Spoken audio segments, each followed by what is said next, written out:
రామ్మా.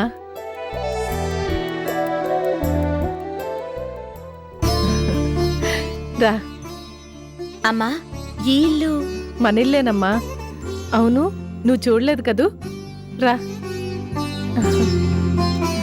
పిన్ని, పిన్ని, పిన్ని, ఎవరొచ్చారో చూడు.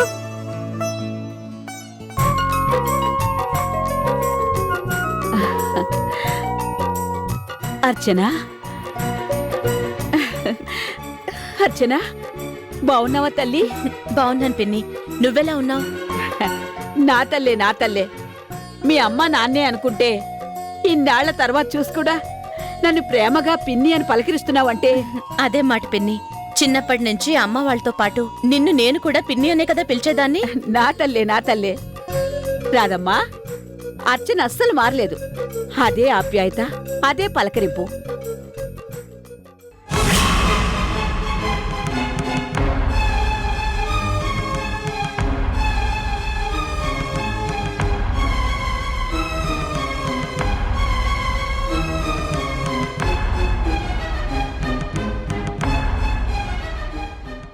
అమ్మా, ఈ ఫోటో ఇక్కడెవరు పెట్టారు? అంటే అది మీ అమ్మే మన సెల్ఫ్ సర్దుతుంటే కనిపిస్తేను. అంటే ఎంతైనా సౌందర్యం నీకు తోడబుట్టింది. అది అదే తోటికోడలు అంటే తోడబుట్టిన దానిలాంటిదే కదా అని మీరు అనుకుంటున్నారు, నేను అనుకుంటున్నాను. కానీ సౌందర్య ఇప్పటికీ అనుకోవడం లేదు. అర్చన, అవునమ్మా, సౌందర్య నాతో పాటు ఇంటికొచ్చింది అంటే అందుకు కారణం హర్ష అంకుల్ ఎక్కడుండాల్సిన వాళ్ళు అక్కడే ఉండాలి అని ఖచ్చితంగా చెప్పడమే. ఎందుకొస్తేనేం ఎలా వస్తేనేం సౌందర్య నీ మాట వింది. పుట్టింట్లోంచి అత్తారింట్లోకి మళ్ళీ అడుగు పెట్టింది. అది చాలమ్మా. చాలదమ్మా, సౌందర్యలో పూర్తిగా మార్పు రావాలి. అదే నా ప్రయత్నం, అందుకే నా తాపత్రయం. అర్చన, ఇంత చేసిన దానివి అది మాత్రం చేయలేకపోతావా ఏంటి? రాదమ్మా, కూతుర్ని నిలబెట్టి మాట్లాడవేనా? కాస్త నోరు తీపి చేయడం లాంటిది ఏమైనా ఉందా? అయ్యో నామతి మండ, మాటల్లో పడి మర్చిపోయాను. అర్చన, నీకిష్టమని మైసూర్ పాక్ చేశాను, తెస్తానుండు. వద్దమ్మా, కాసేపు నన్ను ప్రశాంతంగా నీ ఒళ్ళో పడుకొని. అలాగే రా తల్లి.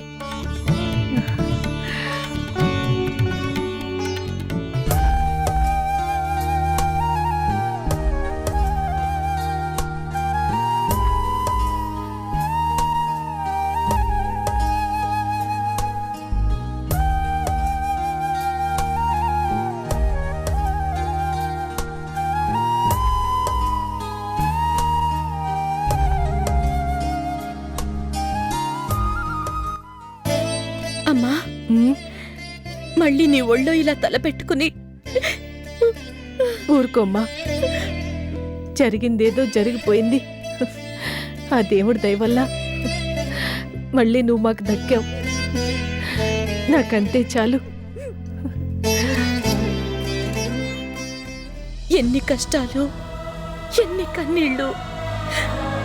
అసలు నేను ప్రాణాలతో ఎలా ఉన్నానా అని నమ్మలేకపోతున్నాను.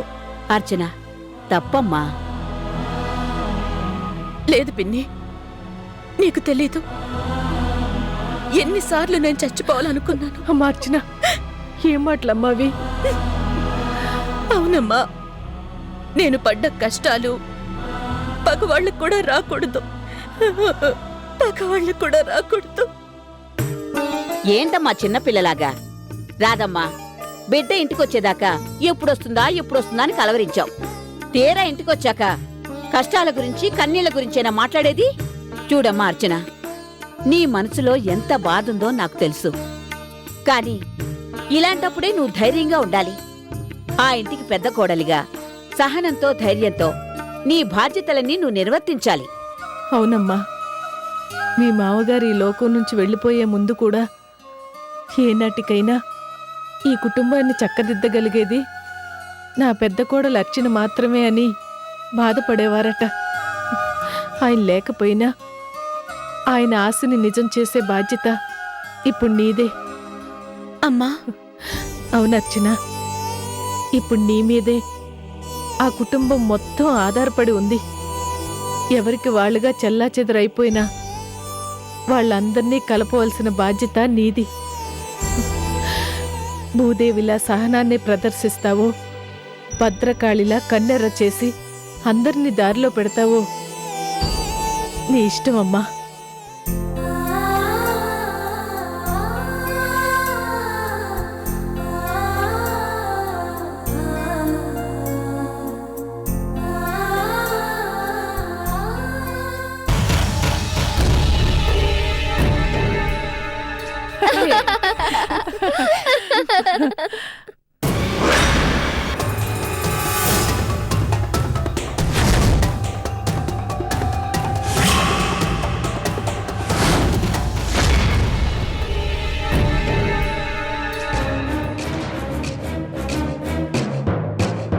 సౌందర్యమ్మా, సౌందర్యమ్మా, సౌందర్యమ్మా, సౌందర్యమ్మా. మంగా, మంగా వచ్చేసావా? నువ్వెప్పుడెప్పుడు వస్తావా అని ఎదురు చూస్తున్నాను. సౌందర్యమ్మా, ఇక నేను వచ్చేసాను కదా, ఇక మీకే దిగులు లేదు. ఏంటి, నేను లేనప్పుడు ఇంట్లో చాలా చాలా జరిగాయంట? అవునే మంగా, అందరూ కలిసి నన్ను. డోంట్ వరీ అమ్మగారు, నేను వచ్చేసాను కదా. మీ ఒంటి మీద ఈగ వాలినా సరే తరిమి తరిమి కొడతాను. ఏంటి అట్ట సుత్తున్నారు? నన్ను సంగీతమ్మగారు పంపించారు సౌందర్యమ్మగారికి తోడుగా ఉండమని. ఎవరు పంపిస్తే ఏంలే, వచ్చింది పని మనిషిగానే కదా. ఓసాస్, పని మనిషినే. ఇంట్లో వాళ్ళందరికీ కాదు, ఒక సౌందర్యమ్మ గారికే, అంటే పర్సనల్ అన్నమాట. నా జీతం కూడా సంగీతమ్మగారే ఇస్తారు. మంగా, వీళ్లతో మాటలేంటి? పద, నా రూమ్లోకి వెళ్దాం. పదండి అమ్మగారు, నేను వచ్చేసాను కదా, ఇప్పుడు చెప్తా ఒక్కొక్కళ్ళ సంగతి.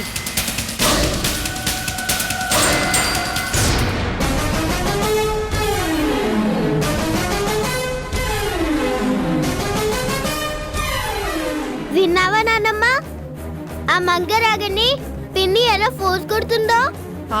కొడుతుందమ్మా, పోజు కొడుతుంది, ఇంకేమైనా చేస్తుంది. ఈ ఇంట్లో ఇంకా ఎన్ని ఘోరాలు చూడాల్సి వస్తుందో. అమ్మా, అర్చనొద్దునుండగా ఇలాంటి మంగలు 100 మంది వచ్చినా ఏం భయం లేదు. ఏమోనమ్మా, ఆ సంగీత కావాలని దీన్ని పంపించుంటుంది. నాకెందుకో భయంగా ఉంది. నానమ్మ, హనుమంతుని ముందు కుప్పి గంటలన్నట్టు ఈ మంగ పప్పులు మా అమ్మ దగ్గర ఉడుకో. ఇలా దాన్ని చేయి పట్టుకొని మెల్ తిప్పిందనుకో, కుయ్యో మొర్రో అనుకుంటే మొత్తుకుంటుంది.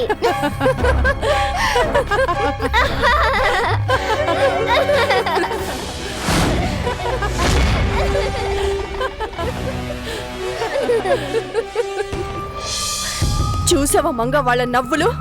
చివరికి ఆ పిల్లదానికి కూడా నేనంటే లోకమైపోయాను. అమ్మగారు, నేను వచ్చేసాను కదా, ఇక అన్నీ నేను చూసుకుంటాను. కాకపోతే నేను లేనప్పుడు ఇక్కడ ఏమేం జరిగాయో మొత్తం అర్థం ఎలా చెప్పండి. ఏం చెప్పమంటావే?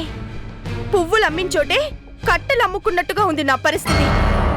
అదే ఎందుకు అని. ఆ అర్చనకంత ధైర్యం ఎక్కడి నుంచి వచ్చింది? మీకుండే ధైర్యం ఏ గంగలో కలిసింది అని. మంగా, కోపడకండమ్మా, జరిగింది మొత్తం తెలుసుకుంటేనే కదా రేపటి నుంచి యుద్ధం ఎలా చేయాలో తెలిసేది. చెప్తానే, మొత్తం చెప్తాను.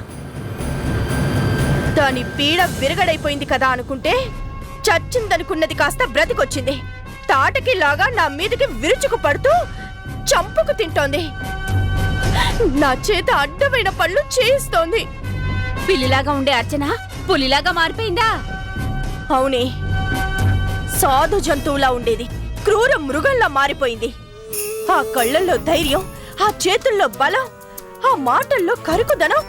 అసలు అర్చనలో ఇంత మార్పు ఎలా వచ్చిందో తల పగలుగొట్టుకున్నా అర్థం కావడం లేదే. ఎట్టా వస్తే మనకేంటి అమ్మగారు? ఇప్పుడు మనం ఆలోచించాల్సింది దాన్ని దూకుడికి అడ్డుకట్ట ఎలా వెయ్యాలా అని. నన్నడుగుతావేంటే? నాకు తోచుకే కదా మమ్మీ నిన్ను పంపించింది. సరే అమ్మగారు, దాని సంగతి నేను చూసుకుంటాను. ఈ చెయ్యి చూసారా? పిడకలు కొట్టిన చెయ్యి. ఆ ఆ, దాని చెయ్యి బండరాలని పగలగొట్టిన చెయ్యిలా ఉంది. ఉంటే ఉండనిండి అమ్మగారు. సై అంటే సై అంటేనే కదా రంజుగా ఉండేది, దెబ్బకు దెబ్బ తీసేది. అది పులైతే నేను పెద్ద పులిని, అది సింహం అయితే నేను గ్రామ సింహాన్ని. నీ బొంద, గ్రామసింహం అంటే కుక్కే.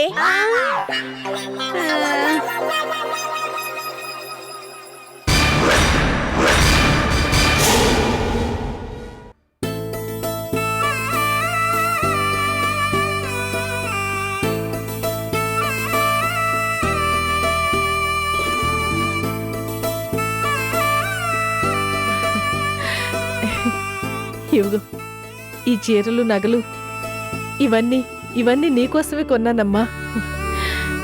ఇంట్లోంచి వెళ్ళిపోయినా ఏనాటికైనా నువ్వు తప్పకుండా తిరిగి వస్తావన్న ఆశతో ప్రతి పండక్కి ఇవన్నీ కొంటూ ఉండేదాన్ని. కానీ కారు ప్రమాదంలో నువ్వు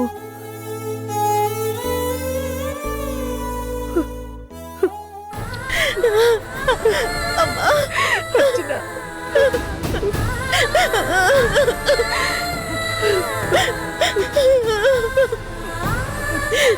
ఎందుకమ్మా నేనంటే నీకింత ప్రేమ? ప్రేమ కాదర్చన, పిచ్చి.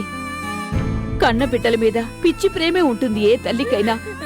నువ్వు లేనప్పుడు ఎన్నిసార్లు ఏడ్చిందో, భరించలేని దుఃఖంతో ఎన్ని నిద్రలేని రాత్రులు గడిపిందో, చివరికి ఆరోగ్యాన్ని కూడా చెడగొట్టుకుని ఎంత బాధపడిందో కళ్ళారా చూసిందాన్ని నాకు మాత్రమే తెలుసు తల్లి. అమ్మా, నీలాంటి తల్లి కడుపున పుట్టడం నిజంగానే చేసుకున్న అదృష్టమమ్మా. అర్చన, నా బంగారు తల్లి. రాదమ్మా, ఇందాకటి నుంచి చూస్తున్నాను కబుర్లతో కాలం గడిపేస్తున్నారేంటి? ఇన్నాళ్ల తర్వాత బిడ్డ మళ్ళీ తిరిగొచ్చింది. నీ చేత్తో తృప్తిగా గోరుముద్దలు పెట్టు తల్లి. ఓ, అలాగే పిన్ని. రామ్మా, రా.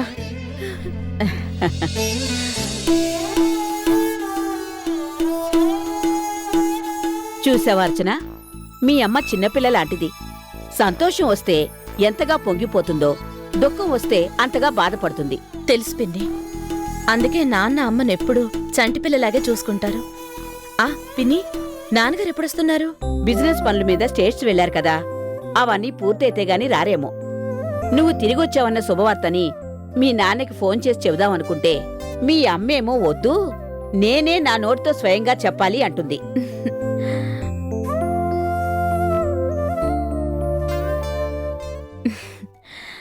నిజమే పిన్ని, కొన్ని ఆనందాలు పంచుకోవాలంటే ఇలా అమ్మ చేతి గోరుముద్దలు తినాలన్నమాట.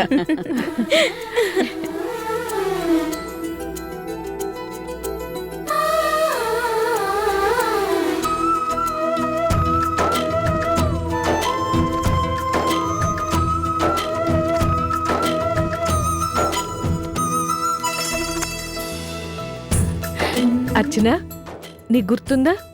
చిన్నప్పుడు నువ్వు మీ నాన్న కలిసి అన్నం పెట్టేటప్పుడు నన్నెలా ఏడిపించేవారో? సిగ్గుపడతావే? పోనీ నేను చెప్పనా? మీ అమ్మేమో ఇలాగే నీకు పాలబువ్వ కలిపి గోరుముద్దలు పెట్టాలని తెగ ఉబలాట పడేది. నువ్వేమో మీ నాన్న వీపు మీదకెక్కి ఏనుగంబారి ఊగుతూ మీ అమ్మకు అందకుండా తెగ ఊరించేదానివి. అప్పుడు నేనేమో ఏనుగమ్మ ఏనుగు, ఎంతెత్తుంది ఈ ఏనుగు అని పాట పాడేదాన్ని. కిందకి దిగవే నా తల్లి అని బతిమలాడుతూ. అప్పుడు నేనేం చేసేదాన్ని? ఏం చేసేదానివా? ఎత్తుకో అని 2 చేతులు సాచేదానివి. అప్పుడు నేనేమో ఎత్తుకో అని నువ్వు నోరు తెరవగానే ఇలా నోట్లో గోరుముద్ద పెట్టేసేదాన్ని. అన్నీ గుర్తొస్తున్నాయమ్మా. ఈరోజు నేను ప్రాణాలతో తిరిగొచ్చాను అంటే అది నువ్వు చూపించిన ప్రేమ వల్లే.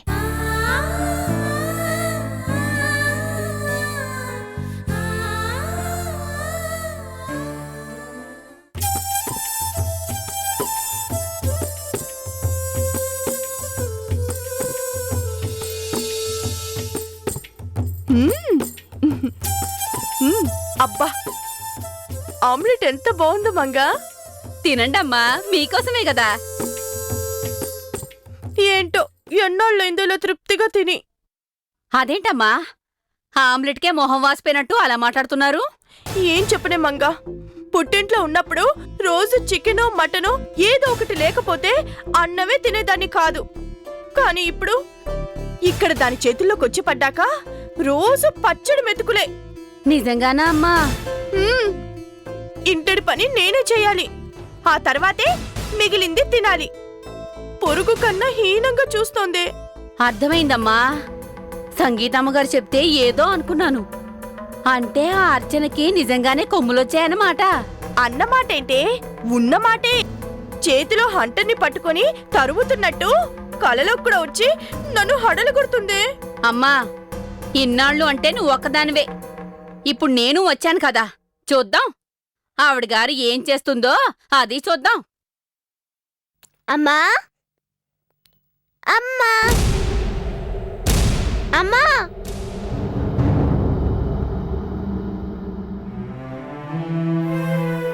నానమ్మా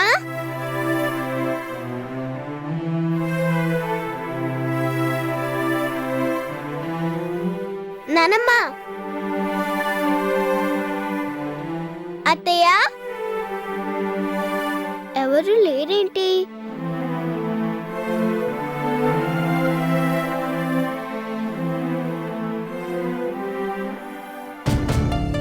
పిన్ని అమ్మ నానమ్మ ఏరి? ఏమో నాకేం తెలుసు. దాంతో మీకు మాటలేంటమ్మా, మీరు తినండి.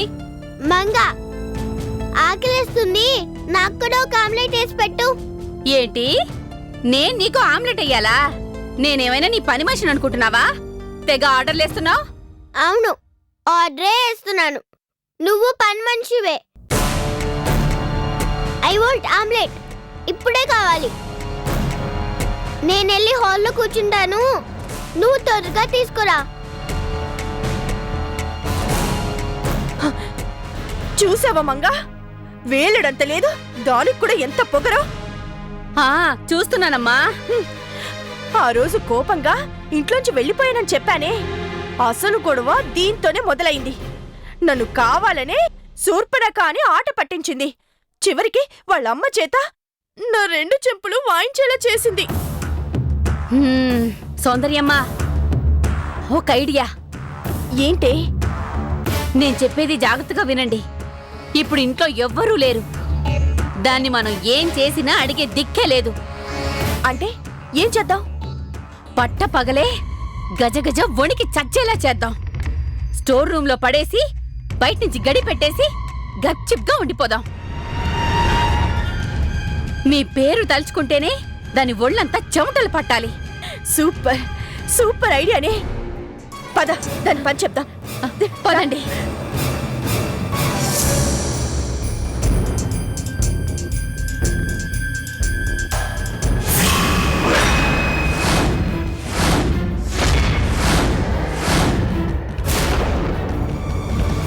ఆమ్లెట్ ఏది? ఆమ్లెట్ కాదే, నీ చేత అమ్మో అనిపిస్తా. మళ్ళీ నోరెత్తకుండా గజగజలాడిపోయేలా చేస్తాను. మంగా, ఇంకా చూస్తావే? వద్దవే. వదలండి, నన్ను ఎక్కడికి తీసుకెళ్తున్నారు? వదలండి.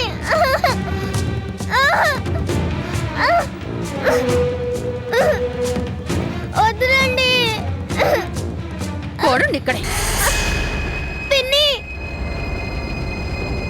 పిన్ని, తలుపు తీ పిన్ని.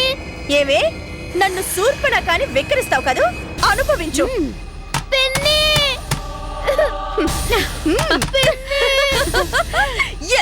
పిన్ని, తలుపు తీ పిన్ని.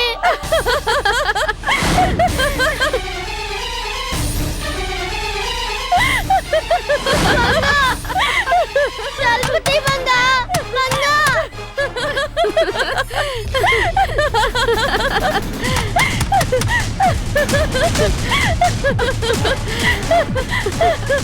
నాకు భయం